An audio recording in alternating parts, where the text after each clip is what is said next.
اکرام، نوجوان ساتھیوں، دوستوں، تعریف، توصیف، حمد و ثنا، کبریائی، بڑائی، عظمت، بزرگی خالق کائنات، مالکی ارض و سماوات کے لیے لائق ہے۔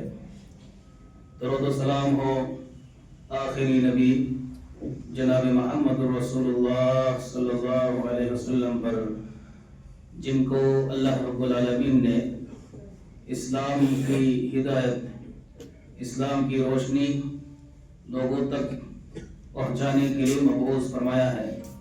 اللہم صلی علیہ، اللہم بارک علیہ۔ معزز حاضرین، خطبہ مسنونہ کے بیچ قرآن کریم سے ایک آیت تلاوت کی گئی ہے۔ اللہ تعالیٰ نے اس میں کہا ہے کہ ان عدۃ الشہور عند اللہ 12 شہرا فی کتاب اللہ، کہ اللہ رب العالمین کے نزدیک مہینوں کی تعداد 12 ہے، اور سال بھر میں 12 مہینے ہی ہوتے ہیں۔ ان مہینوں کو کس نے پیدا کیا؟ اللہ رب العالمین نے پیدا کیا۔ یہ کب سے ہے؟ یوم خلق السماوات والارض منها 4 حرم۔ یہ 12 مہینے اس دن سے ہے جس دن اللہ تعالیٰ نے زمین و آسمان کی تخلیق فرمائی۔ زمین و آسمان کی تخلیق فرمانے کے ساتھ ساتھ اللہ تعالیٰ نے مہینوں کو بھی پیدا کیا، اور وہ 12 پیدا کیا۔ اس سے پتہ چلا کہ زمین و آسمان کی تخلیق سے پہلے مہینوں کا وجود نہیں تھا، اور وجود رہتا کیوں؟ زمین میں انسان ہی نہیں تھا، مہینوں کی ضرورت ہی نہیں تھی۔ تو اللہ تعالیٰ نے زمین و آسمان کی تخلیق کے وقت ہی مہینوں کو پیدا کر کے اور اس کی تعداد بھی بدلائی، اور ساتھ ساتھ یہ کہا کہ ان 12 مہینوں میں سے 4 مہینے حرمت کے ہیں۔ 12 مہینوں میں سے 4 مہینے کیا ہے؟ حرمت کے ہیں۔ وہ 4 مہینے کون سے ہیں؟ بخاری مسلم کی روایت ہے، لمبی روایت ہے۔ اللہ کے نبی صلی اللہ علیہ وسلم فرماتے ہیں لگاتار 3 مہینے، ایک ہے ذوالقعدہ، ذوالحجہ، محرم، اور چوتھا مہینہ جو اس سے لگا ہوا نہیں ہے وہ رجب کا مہینہ ہے۔ اس وقت یہ مہینہ چل رہا ہے، عربی حساب سے رجب کا مہینہ چل رہا ہے۔ تو یہ 4 مہینے حرمت کے ہیں۔ حرمت کا مطلب کیا ہوتا ہے؟ حرمت کا مطلب یہ ہے کہ اللہ نے کہا فَلَا تَظْلِمُوا فِيهِنَّ أَنفُسَكُمْ، تم سب ان 4 مہینوں میں اپنی نفس پر ظلم نہ کرو۔ ظلم ہر مہینے میں حرام ہے، گناہ ہر مہینے میں حرام ہے۔ اس کے متعلق ایک اور آیت ہے يَسْأَلُونَكَ عَنِ الشَّهْرِ الْحَرَامِ، يَسْأَلُونَكَ عَنِ الشَّهْرِ الْحَرَامِ۔ اے نبی محترم صلی اللہ علیہ وسلم، آپ سے یہ شہر حرام کے متعلق سوال کرتے ہیں۔ قُلْ قِتَالٌ فِيهِ كَبِيرٌ، اے محمد صلی اللہ علیہ وسلم آپ فرما دیجئے کہ اس میں قتال کرنا بہت بڑا گناہ ہے۔ اصل میں ہوتا کیا تھا کہ عرب قوم بہت لڑاکو قوم تھی، لڑنے جھگڑنے والی قوم تھی، چھوٹی چھوٹی بات پر سالوں تک لڑ جاتی تھی۔ لیکن اس کے باوجود بھی ان 4 مہینوں میں وہ لوگ لڑتے نہیں تھے، جھگڑتے نہیں تھے، کسی پر کوئی ظلم نہیں کرتے تھے۔ یہ 4 مہینے کیا ہے؟ ذوالقعدہ، ذوالحجہ، محرم اور یہ رجب کا مہینہ۔ خصوصاً ان مہینوں کا وہ اہتمام کرتے تھے، خیال کرتے تھے۔ دوسرے ایام میں تو وہ لڑ جاتے تھے، لڑتے تھے، جھگڑتے تھے، لیکن ان ایام میں وہ لڑتے جھگڑتے نہیں تھے۔ اللہ رب العالمین نے ایک چیز کو باقی رکھا۔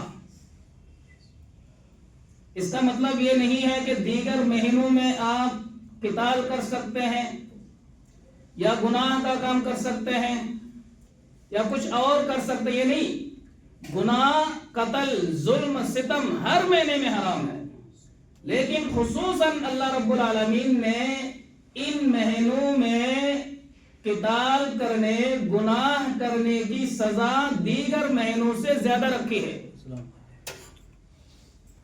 جیسے کہ آپ دیکھیں مہینوں میں اللہ رب العالمین نے فضیلت کا مہینہ کس کو چنا؟ رمضان المبارک کو چنا۔ دنوں میں آپ دیکھیں جمعہ کا دن اللہ نے چن لیا فضیلت کے لیے۔ اسی طرح آپ دیکھیں وقت کے اعتبار سے، دن کے اعتبار سے، تو اس طرح کی فضیلتیں ہیں۔ رات کے اعتبار سے راتوں میں اللہ رب العالمین نے سب سے بہترین رات لیلۃ القدر کو چن لیا، جو تاک راتیں ہیں۔ تو اسی طرح مہینوں میں یہ 4 مہینے خصوصی ہیں جن میں گناہ کرنے سے، قتل کرنے سے، قتال کرنے سے، لڑنے سے، جھگڑنے سے اللہ رب العالمین نے سختی سے روکا ہے۔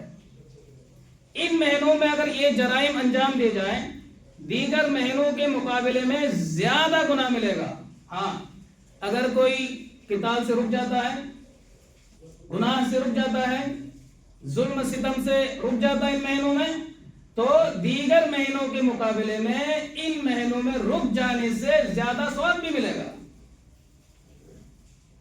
جس طرح انجام دینے سے، جرائم کو انجام دینے سے گناہ زیادہ ہے دیگر مہینوں کے مقابلے میں، اسی طرح ان گناہوں سے اگر کوئی بچ جاتا ہے، دور رہتا ہے، ثواب بھی دیگر مہینوں سے، اجر و ثواب بھی کیا ہے؟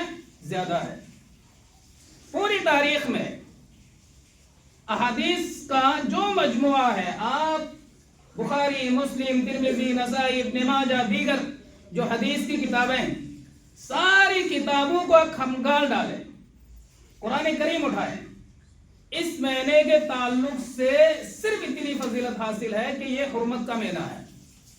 اس مہینے میں خاص طور پر گناہ کا کام نہیں کرنا چاہیے، قتل نہیں کرنا چاہیے، ظلم نہیں کرنا چاہیے، گالی گلوچ نہیں بکنا چاہیے، بد اخلاقی سے پیش نہیں آنا چاہیے، غلط برتاؤ نہیں کرنا چاہیے۔ اور یہ مکہ کے کفار بھی ان چیزوں کا خیال کرتے تھے۔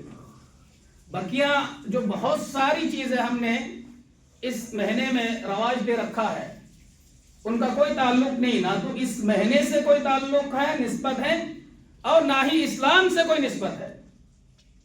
آپ دیکھیں پچھلے ہفتہ میں نے چند باتیں بتلائی تھی۔ ایک مشہور عبادت اس مہینے میں کرتے ہیں لوگ، صلاۃ الرغائب، نام آپ نے سنا ہوگا یا عبادت کرتے ہوئے آپ نے دیکھا بھی ہو یا آپ میں سے کوئی کیا بھی ہوگا۔ صلاۃ الرغائب پڑھتے ہیں اس مہینے میں۔ وہ کب پڑھتے ہیں؟ رجب کی جو پہلی جمعرات ہے، جمعرات کو کیا کرتے ہیں؟ جمعرات کو مکمل رات عبادت کرتے ہیں، پھر جمعہ کی رات کو جا کر روزہ رکھتے ہیں۔ صلاۃ الرغائب یعنی مغرب اور عشاء کے بیچ میں 12 رکعتیں پڑھتے ہیں، 2 رکعت کر کے، یعنی سورہ فاتحہ کے بعد 3 مرتبہ پڑھیں گے اِنَّا أَنزَلْنَاهُ فِي لَيْلَةِ الْقَدْرِ، 3 مرتبہ پڑھیں گے، اور 12 مرتبہ پڑھیں گے سورہ اخلاص، قل هو اللہ احد۔ سلام پھیرنے کے بعد 70 مرتبہ اللہ کے نبی صلی اللہ علیہ وسلم پر درود پیش کریں گے۔ اور اسی طرح اور چند اعمال ہیں جو یہ کرتے ہیں، اور اسی عمل کو صلاۃ الرغائب کے نام سے یاد کیا جاتا ہے۔ آپ دیکھیں حدیث کی پوری کتاب آپ اٹھائیں، محدثین، مفسرین، مجتہدین، حدیث کی جتنی کتابیں لکھی گئی ہے، کسی ایک محدث کا اس بات پر اتفاق نہیں ہے کہ صلاۃ الرغائب ایک من گھڑت روایت ہے، اس کا کوئی ثبوت نہیں۔ اللہ کے نبی صلی اللہ علیہ وسلم سے صلاۃ الرغائب نامی نماز ثابت ہی نہیں ہے. یہ حدیث ضعیف بھی نہیں ہے. ضعیف حدیث اور موضوع حدیث میں بہت فرق ہے. بلکہ تمام محدثین کا اتفاق ہے کہ صلاۃ الرغائب کی روایت کیا ہے؟ من گڑت ہے. کوئی سند نہیں ہے، کوئی نسبت نہیں ہے، کوئی ثبوت ہی نہیں ہے. آج دیکھیں مسلمانوں کی ایک بڑی تعداد اس نماز کو پڑھتی ہے اور دین سمجھ کر پڑھتی ہے. دین سمجھ کر. اب کوئی نماز پڑھ رہا ہے تو دین ہی تو ہے، ثواب سمجھ کر پڑھ رہا ہے، اور اس کا باضابطہ ایک طریقہ بنایا لیا گیا ہے. سورہ فاتحہ کے بعد 3 مرتبہ لیلۃ القدر پڑھنی ہے، 12 مرتبہ سورہ اخلاص پڑھنی ہے، پھر 70 بار اللہ کے نبی صلی اللہ علیہ وسلم پر درود پاٹ کرنا ہے. ایک پورا ایک طریقہ جو مسلمانوں نے بنایا ہے. اچھا، غور کرنے کی بات یہ ہے کہ یہ نماز 34 صدی ہجری سے آئی. 34 صدی ہجری سے، یعنی اللہ کے نبی صلی اللہ علیہ وسلم کی ہجرت کے بعد، وفات کے بعد آپ سمجھیں 400 سال تک مسلمانوں نے یہ نماز پڑھی نہیں. اب غور کریں، صرف اللہ کے نبی نہیں، اللہ کے نبی نے تو پڑھی نہیں، صحابہ نے پڑھی نہیں، یہاں تک کہ 400 سال گزر گئے، کسی بھی مسلمان نے صلاۃ الرغائب نہیں پڑھی. اب کوئی بھی بدعت جب جنم لیتی ہے، وہ بدعت کے بال بچے بہت ہوتے ہیں. اسی لیے کہا جاتا ہے کہ بدعت بانج نہیں ہوتی، وہ بچے دیتی رہتی. اب اس میں پتہ نہیں کیا کیا اعمال ملائے ہیں اور کیا کیا ذکر کرتے ہیں، جس کا ثبوت نہ تو قرآن میں ہے اور نہ ہی حدیث میں ہے. اب ہمیں یہ سمجھنا چاہیے کہ ہم دین سمجھ کر کر رہے ہیں، ثواب سمجھ کر کر رہے ہیں. دین کہاں ہے؟ یہی تو دین ہوگا نا. اللہ کے نبی صلی اللہ علیہ وسلم نے جو دین پیش کیا ہے وہ دین یہی تو ہوگا نا. دین قرآن میں ہے. آپ سورہ فاتحہ سے لے کر سورہ ناس تک پڑھیے، حدیث کی جتنی کتابیں لکھی گئی ہیں تمام حدیثوں کو پڑھیے، کہیں اس کا ثبوت نہیں.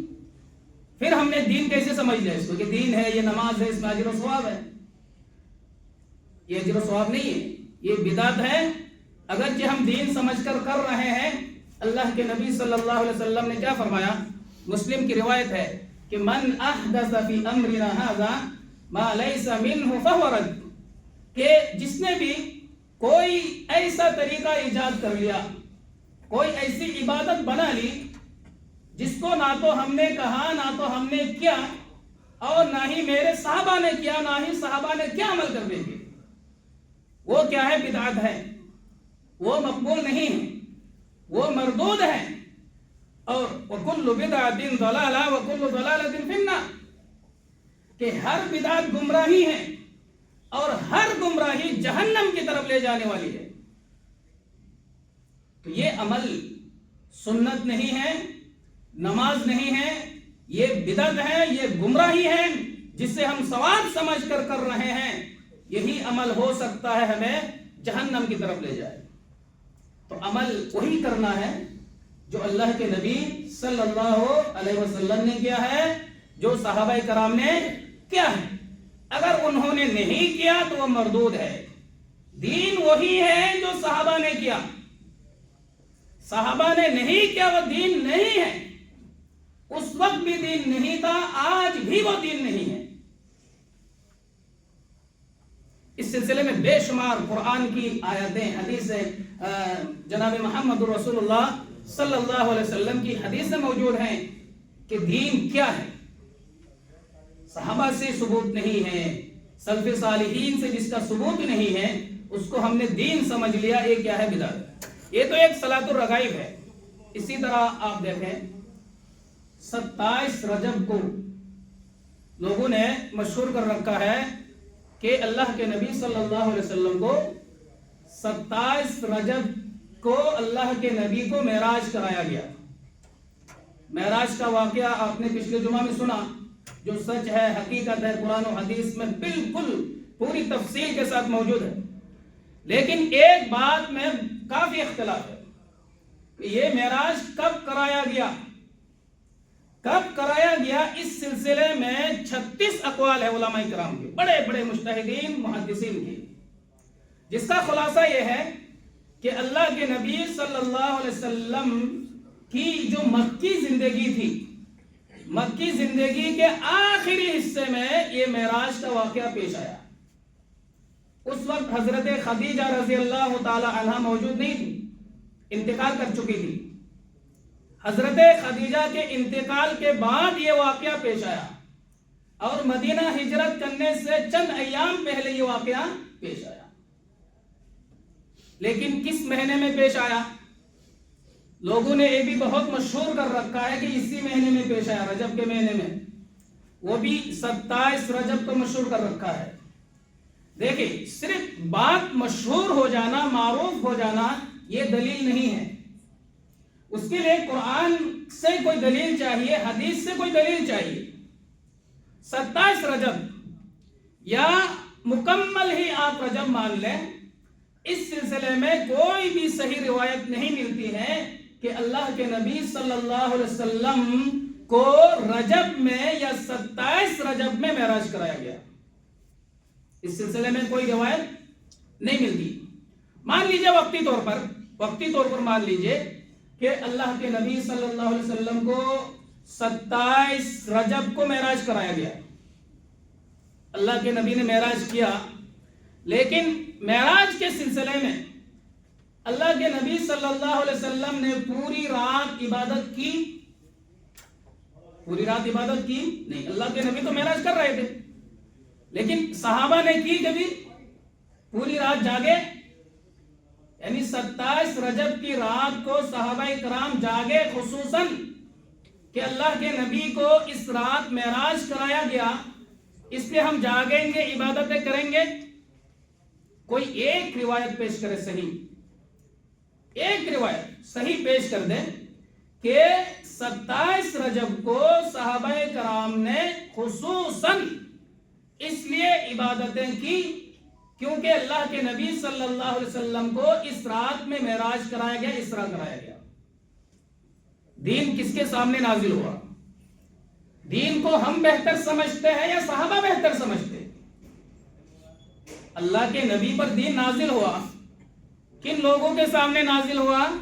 صحابہ کرام رضوان اللہ علیہم اجمعین کے سامنے دین نازل ہوا، ان کی آنکھوں کے سامنے۔ تعلیم دینے والا کون تھا؟ جس پر قرآن کا نزول ہوا، جناب محمد رسول اللہ صلی اللہ علیہ وسلم، وہ تعلیم دینے والے تھے۔ معلم صحابہ، استاد صحابہ کون؟ اللہ کے نبی صلی اللہ علیہ وسلم۔ تو دین کو بہتر سمجھنے والے کون ہیں؟ یہ تو عقل بھی تسلیم نہیں کرتی کہ صحابہ سے بہتر ہم دین کو سمجھتے ہیں۔ ہم کب جی رہے ہیں؟ 1500 سال ہو گیا، 1500 سال ہو گیا۔ اب 1500 سال کے بعد اگر ہم دین کا کوئی جز، کوئی حصہ، کوئی عبادت ہم خود بخود پیدا کر لیں، یہ تو بہت بڑی حماقت اور جہالت کی بات ہے۔ اسی لیے اللہ رب العالمین نے قرآن میں کہا کہ فَإِنْ آمَنُوا بِمِثْلِ مَا آمَنْتُمْ بِهِ فَقَدِ اهْتَدَوْا۔ اے لوگو، اے یہودو، اے نصرانیو، اگر تم ان جیسے ایمان لاؤ گے، یعنی صحابہ کرام جیسا اگر تم ایمان لاؤ گے، تب تم ہدایت یافتہ ہو جاؤ گے، ہدایت پا جاؤ گے۔ تو ہدایت کے لیے ضروری ہے، ہدایت کے لیے ضروری ہے کہ ہم جو دین سمجھ کر کوئی کام کر رہے ہیں کہ وہ قرآن میں ہے یا نہیں ہے، حدیث میں ہے یا نہیں ہے، اس کام کو صحابہ کرام نے کیا ہے یا نہیں کیا ہے۔ اگر نہیں کیا ہے تو میرے بھائیوں اس کو نہیں کرنا، وہ دین نہیں ہے، وہ شریعت نہیں ہے، وہ سنت نہیں ہے، اس میں اجر و ثواب نہیں ہے، بلکہ آپ کو گناہ ملے گا۔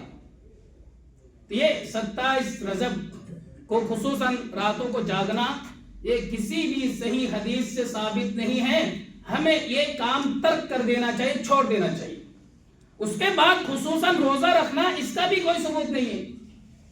لوگ روزہ بھی رکھتے ہیں، اب سوچتے تو یہی ہے بھائی روزہ رکھنا یہ کون سا گناہ کا کام ہے، عبادتیں کرنا یہ کون سا گناہ کا کام، عبادت ہی تو کر رہے ہیں۔ ابن مسعود رضی اللہ تعالی عنہ کا واقعہ آپ نے پڑھا ہوگا، صحیح روایت میں ہے کہ ابن مسعود رضی اللہ تعالی عنہ کو دیکھیں، صحابہ کرام کا فہم دیکھیے، وہ دین کو کیسے سمجھتے تھے۔ ابن مسعود رضی اللہ تعالی عنہ کو کسی نے بتلایا کہ مسجد میں بہت سارے لوگ بیٹھے ہوئے ہیں حلقہ لگا کر کیا پڑھ رہے ہیں۔ اس میں ایک معلم تھا، چاروں طرف سے لوگ بیٹھے ہوئے تھے، بیچ میں ایک معلم تھا اور وہ تعلیم دے رہا تھا کہ 100 مرتبہ سبحان اللہ پڑھو، 100 مرتبہ الحمدللہ پڑھو، 100 مرتبہ الحمدللہ، 100 مرتبہ سبحان اللہ، اس طرح کی تسبیح کی تعلیم دے رہا تھا اور پڑھ بھی رہے تھے اجتماعی طور پر۔ ابن مسعود کو پتا چلا، صحابی رسول ہے، فقیہ امت، صحابی رسول، پتا چلا، دوڑتے ہوئے آئے مسجد میں غصے کی حالت میں، وہ کیا کر رہے ہیں، سب خفا ہو گئے کہ اللہ کے نبی صلی اللہ علیہ وسلم انتقال کر گئے، ان کے برتن بھی ابھی موجود ہیں، یعنی انتقال کر گئے، ابھی بہت دیر نہیں ہوئی ہے، بہت لمبی مدت گزری نہیں ہے، اور دین کے نام سے کیا کر رہے ہو سب۔ ان لوگوں نے کیا جواب دیا، ہم تو سبحان اللہ ہی پڑھ رہے ہیں، الحمدللہ پڑھ رہے ہیں، اللہ اکبر پڑھ رہے ہیں، اس میں کیا بات ہے، کیا حرج ہے۔ بتائیے سطحی طور پر سبحان اللہ پڑھنا، الحمدللہ پڑھنا، اللہ اکبر پڑھنا، یہ کوئی گناہ کا کام ہے؟ الفاظ بھی کتنے اچھے ہیں بتائیے، الفاظ بھی اچھے ہیں، معنی بھی بہت اچھے ہیں۔ پھر ابن مسعود رضی اللہ تعالی عنہ نے انہیں روکا، کیوں روکا، کیوں غصہ ہوئے، کیوں خفا ہوئے، کیوں اس مجلس کو برخاست کرایا؟ تو یہاں سے ہمیں صحابہ کرام کا منہج اخذ کرنا چاہیے کہ عمل ظاہراً کتنا اچھا ہو، آپ کو کتنا اچھا لگے عمل، کہ یہ دین ہی تو ہے، یہ شریعت ہی تو ہے، یہ اچھا کام ہی تو ہے، ہم یہ کام تو نیک جیسا لگ رہا ہے، اگر وہ قرآن سے حدیث سے ثابت نہیں ہے، کتنا ظاہری شکل کتنا ہی اچھا ہو، وہ دین نہیں ہو سکتا، وہ شریعت کا حکم نہیں ہو سکتا۔ اس لیے بدعت، کوئی بھی بدعت اگر آپ دیکھیں گے، بدعت کی جو ظاہری شکل و صورت ہوتی ہے وہ بہت اچھی ہوتی ہے، بالکل دین جیسا لگتا ہے، شریعت جیسا لگتا ہے، اللہ کا حکم جیسا لگتا ہے، نبی کی سنت جیسی لگتی ہے، لیکن اس کی حقیقت اگر تلاش کریں گے کہ قرآن میں ہے یا نہیں، حدیث میں ہے یا نہیں، صحابہ کرام نے کیا یا نہیں کیا، پھر آپ کو پتا چلے گا کہ اس کا کوئی ثبوت نہیں ہے، اگرچہ شکل و صورت بہت ہی بہتر ہے۔ تو یہ ہمارا خیال ہی غلط ہے، ہم جو کہتے ہیں نا اس میں کیا حرج ہے، اچھا کام ہی تو ہے، نیکی جیسا لگ رہا ہے، بہت بہتر کام ہے، تو یہ خیال، یہ تصور، یہ عقیدہ ہی غلط ہے۔ اور ابن مسعود رضی اللہ تعالی عنہ نے اس خیال کو باطل قرار دیا، کہ دین کو سمجھنے کا معیار یہ نہیں ہے کہ اس کی ظاہری شکل دیکھی جائے کہ عمل دیکھنے میں کتنا اچھا ہے، یہ معیار نہیں، بلکہ معیار ہے قرآن و حدیث، سنت رسول صلی اللہ علیہ وسلم، عمل صحابہ رضوان اللہ تعالی علیہم اجمعین، یہ معیار ہے دین کو سمجھنے کا، دین کو پرکھنے کا۔ ایک تو یہ عمل، 27ویں رات کو جاگنا اور خصوصاً روزہ رکھنا، یہ کسی بھی صحیح صریح حدیث سے ثابت نہیں۔ اسی طرح دیکھیں، ہمارے بہت سارے افراد ہیں جو اس مہینے میں خصوصاً عمرہ کرتے ہیں، رجب میں اجر و ثواب کی نیت سے کیا کرتے ہیں، عمرہ کرتے ہیں۔ حضرت عائشہ رضی اللہ تعالی عنہا سے ایک حدیث مروی ہے کہ اللہ کے نبی صلی اللہ علیہ وسلم نے 4 عمرے کیے، اپنی عمر میں کتنی عمرے کیے، 4، ایک ہی حج کیا، 3 عمرہ ذی القعدہ میں کیا، 3 عمرے ذی القعدہ میں کیا، بالکل حضرت عائشہ سے حدیث ہے، بخاری کی حدیث، 3 عمرے ذی القعدہ میں کیا، اور 1 عمرہ جس سال آپ نے حج کیا، حج کے ساتھ کیا۔ تو حج تو رجب میں ہوتا ہی نہیں ہے، اور ذی القعدہ کی صراحت ہے کہ 3 عمرے ذی القعدہ میں کیے۔ عمرہ کرنا منع نہیں ہے، آپ عمرہ کریں، بات کو سمجھیے، منع نہیں ہے، آپ کی نیت میں ہے آپ عمرہ کریں. لیکن اگر کوئی شخص اس نیت سے عمرہ کرتا ہے اس مہینے میں کہ اللہ کے نبی صلی اللہ علیہ وسلم نے خصوصی عمرہ کیا ہے، یا اس مہینے میں عمرہ کرنا کیا ہے سنت ہے، یا اس مہینے میں عمرے کرنا کیا ہے اجر و ثواب زیادہ ہے، اگر اس جذبے کے ساتھ اس نیت کے ساتھ اگر کوئی عمرہ کرتا ہے تو یہ عمرہ نہیں ہے، بدعت ہے. آپ کی نیت میں سب جذبات نہیں بلکہ ارادہ بنا عمرہ کر لیں، عام عمرہ کی طرح جو دیگر مہینوں میں آپ عمرہ کرتے ہیں اسی طرح اس مہینے میں کر لیں، کوئی حرج نہیں، آپ کو عمرہ کا ثواب ملے گا. لیکن اگر خاص کر کے کہ رجب میں خاص کر کے یہ سنت ہے، اللہ کے نبی نے کیا ہے، اس مہینے میں اجر و ثواب زیادہ ہے اس لیے ہم عمرہ کر رہے ہیں، تو یہی عمرہ جو ایک عبادت ہے کیا بن جائے گی؟ بدعت بن جائے گی. جہاں آپ کو ثواب ملنا تھا آپ کو ثواب نہیں ملے گا، بلکہ یہی عمل آپ کو جہنم کی طرف لے جائے گا. شکل کتنی اچھی ہے، عمرہ کرنا کوئی غلط بات تو نہیں. تو ہمیں دین کو سمجھنے کے لیے قرآن و حدیث صرف دو چیزیں ہیں، جو قرآن میں ہے جو حدیث میں ہے، جو صحابہ کے عمل میں وہی دین ہے، اس کے علاوہ کچھ بھی دین نہیں ہے، اس کو آپ دین نہ بنائیں. تو خصوصاً عمرے کا اہتمام کرنا اس مہینے میں اللہ کے نبی صلی اللہ علیہ وسلم سے ثابت نہیں. اسی طرح آپ دیکھیں 22 رجب کو کونڈے بناتے ہیں. امام جعفر صادق رحمت اللہ علیہ کے نام سے بڑی نیک شخصیت تھی. حلوہ تقسیم کرتے ہیں، کھاتے ہیں، پوڑی بناتے ہیں، تقسیم کرواتے ہیں، اور کیا کیا کرتے ہیں. یہ بھی خرافات جو ہے یہ 1900 ابھی 20 سال 70 سال پہلے 70-80 سال تقریباً پہلے یہ بدعت جنم دی گئی. تو جس کا ثبوت نہیں ہے قرآن میں حدیث میں، اس کو آپ دین کا نام دے کر، دین کی شکل دے کر، سنت کا حوالہ دے کر، سنت سمجھ کر آپ کر رہے ہیں، جس میں آپ کو ثواب نہیں بلکہ گناہ مل رہا ہے، جو عمل آپ کو جنت کی طرف نہیں بلکہ جہنم کی طرف لے جائے گا. تو ہمیں اس مہینے میں خصوصاً ان تمام خرافات سے بچنے کی ضرورت ہے. بچی ان تمام خرافات سے اب بچی، اور جو قرآن و حدیث سے اس مہینے کے تعلق سے جتنی بات ثابت ہے وہ یہ ہے کہ دیگر مہینوں کے مقابلے میں اس مہینے میں آپ گالی گلوچ، بد اخلاقی سے، بدتمیزیوں سے اور دیگر تمام جرائم سے آپ اپنے آپ کو دور رکھیں. اللہ نے کہا کہ فَلَا تَظْلِمُوا فِيهِنَّ أَنفُسَكُمْ، تم ان مہینوں میں اپنی نفس پر ظلم نہ کرو. سب سے بڑا ظلم کیا ہے؟ سب سے بڑا ظلم اللہ نے کہا قرآن میں ان الشرک لظلم عظیم. سب سے بڑا ظلم کیا ہے؟ شرک. اس سے بڑا ظلم کچھ بھی نہیں ہو سکتا.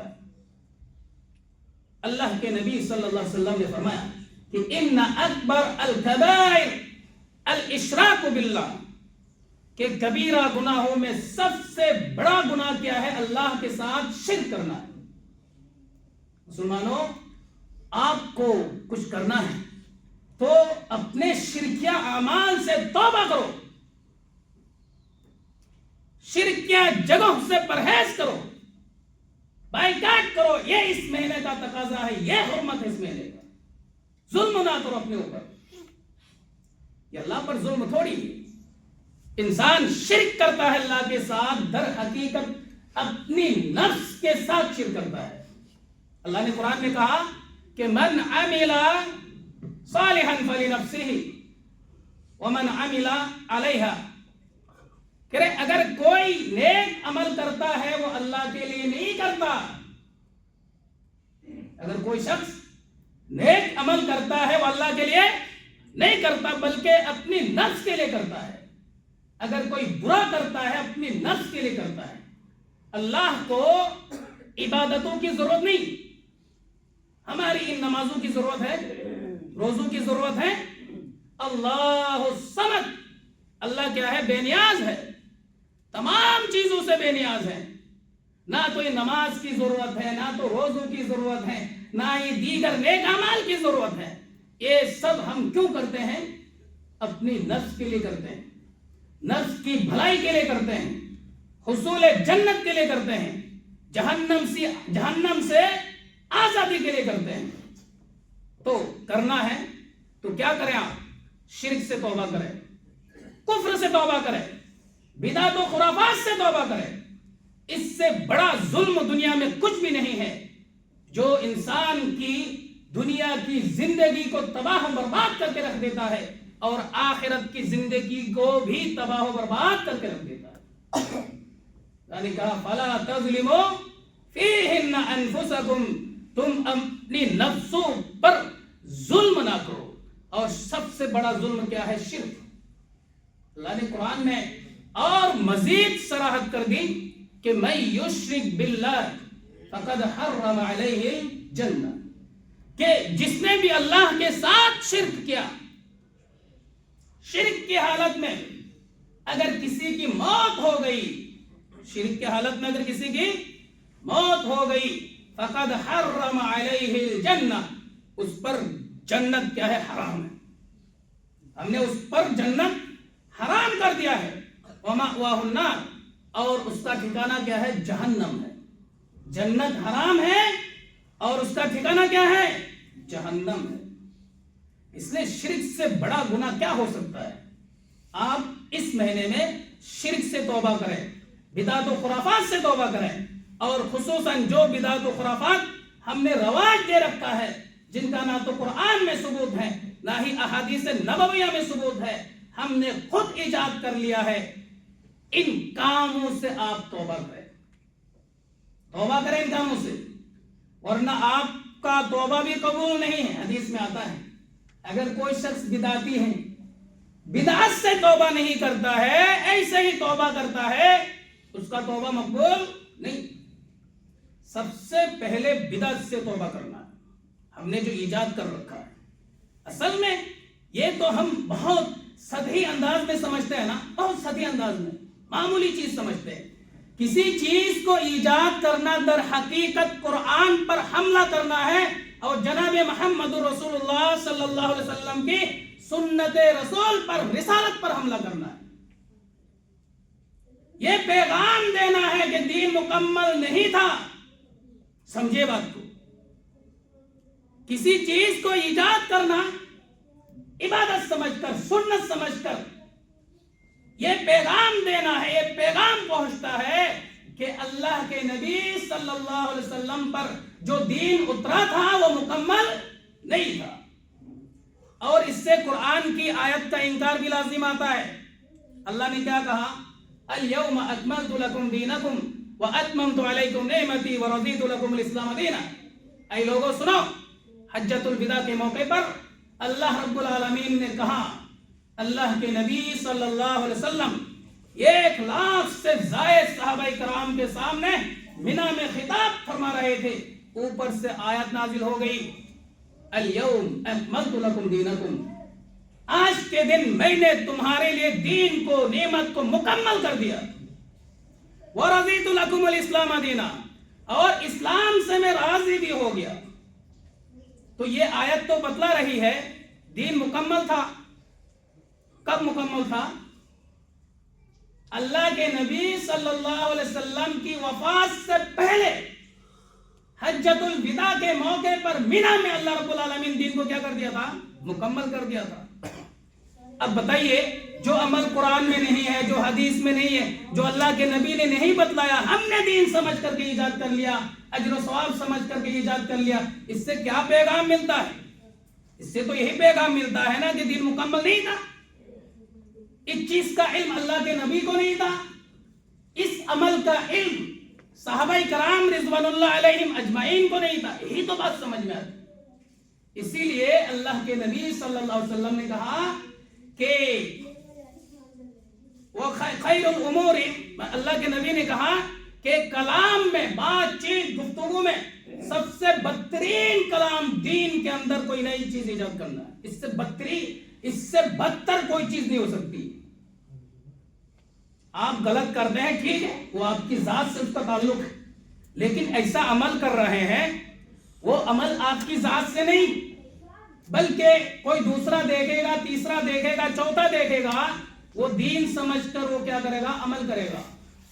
اس لیے ان تمام بدعات و خرافات سے ہمیں بچنے کی ضرورت ہے۔ اس مہینے میں خاص طور پر اللہ رب العالمین سے دعا ہے کہ اللہ تعالی ہمیں ہر بدعت اور تمام خرافات سے بچنے کی توفیق عطا فرمائے، کفر اور شرک سے دوری اختیار کرنے کی توفیق عطا فرمائے، توحید و سنت کو سمجھنے کی توفیق عطا فرمائے، عمل کرنے کی توفیق عطا فرمائے، اور ہمارے معاشرے میں نافذ کرنے کی بھی توفیق عطا فرمائے۔ آمین یا رب العالمین۔ وما علینا الا البلاغ۔